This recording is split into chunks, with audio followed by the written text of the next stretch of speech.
And we are live Saturday, 54 holes of the Valspar Championship. We have one round left. Going to talk leaderboard. Going to talk any live ads I like. Going to talk the rounds we saw today. Just the entire first few days. Going to talk my Tuesday, Wednesday, Thursday boots on ground experience. Just the whole week of Valspar, and we have one more day left. So let's not waste any time. Let's get right into the leaderboard. Like let's fucking do this shit. Obviously, Keith Mitchell leads the way after that electric finish where he holed out from, I think it was exactly 154. He hit a 7-iron and he took a lot off of, try to hit like a low controlled shot with a 7-iron. Did it to beyond perfection. He didn't even know it went in.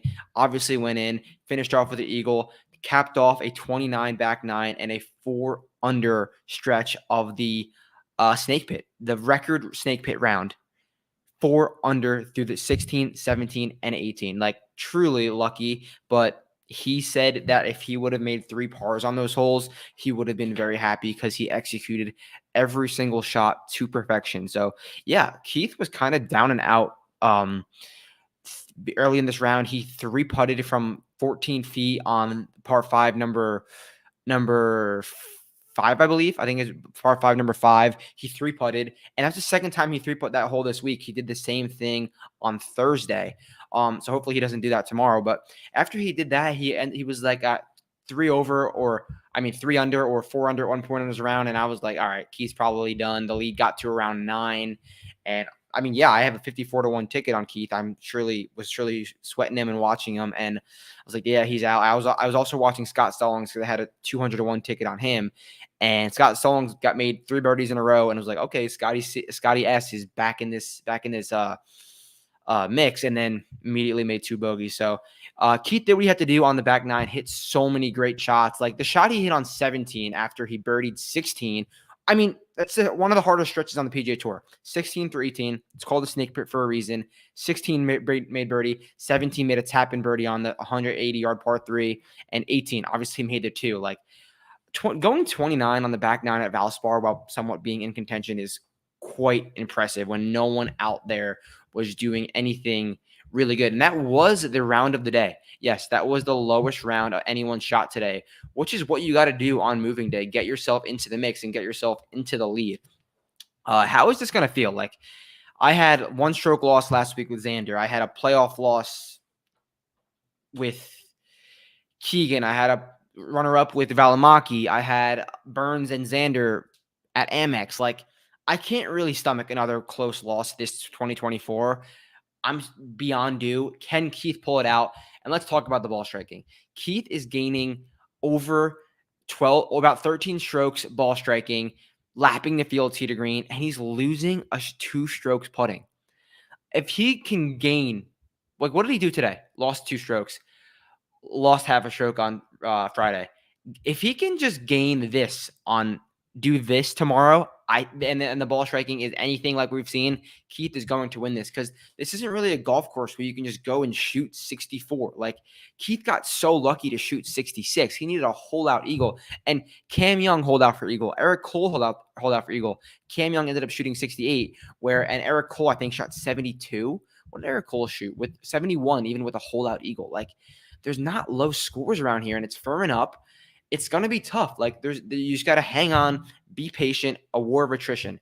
Seamus Power, let's get on to the chaser. Seamus Power, 8 under, hitting the ball really well, gaining across the board except for around the green. But this is a great stat profile for Innisbrook.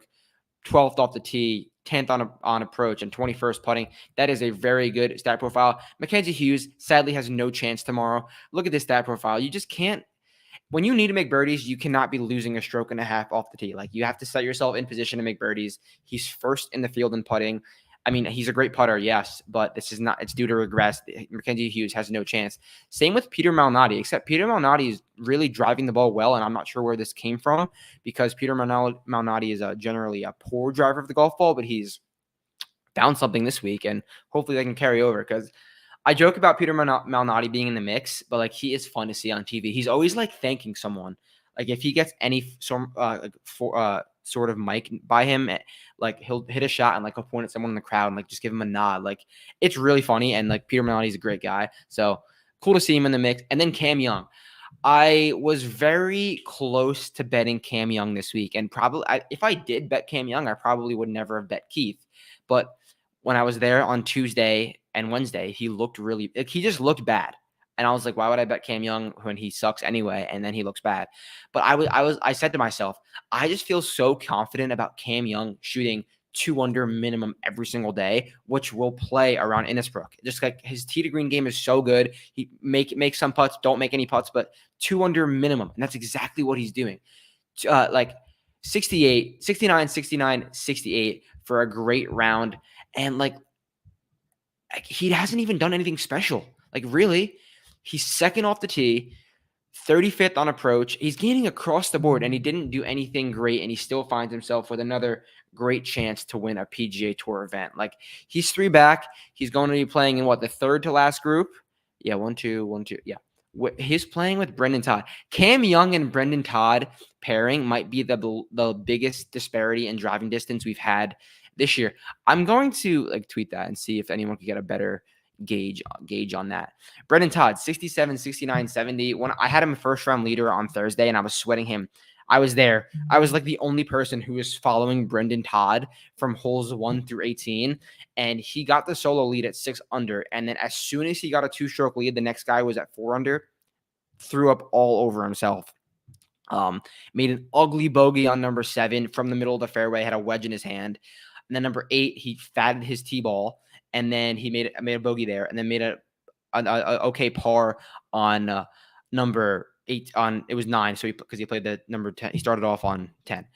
Either way, Brendan Todd, when he gets into contention, never does well. Remember the last time at John Deere Classic, he was leading the golf tournament and he ended up like missing like 2 4-foot putts. Like if you're Brendan Todd, you cannot miss 4-foot putts. And I don't trust this guy in contention. If he's going to win, it's got to have to be like post a number and everyone like falls late. Chandler Phillips is playing with Cam Champ, both Texas A&M guys, which is really cool to see. Hopefully we can get a matchup and I can get Chandler Phillips at like plus odds because I love the stat profile. Getting a little bit off the tee. How is he driving accuracy? Yeah, he's hitting a lot of fairways and he's hitting his iron shots really good, putting fine. Whereas Cam Champ, obviously doing good off the tee, but he's never going to do good on approach. He chips like a child and he's finding something with his putter. But I want to find a matchup with Phillips over Cameron Champ. And then Rico Hoy, he was 4-1 to finish inside the top 40. Ball striking savant. Like, look at this.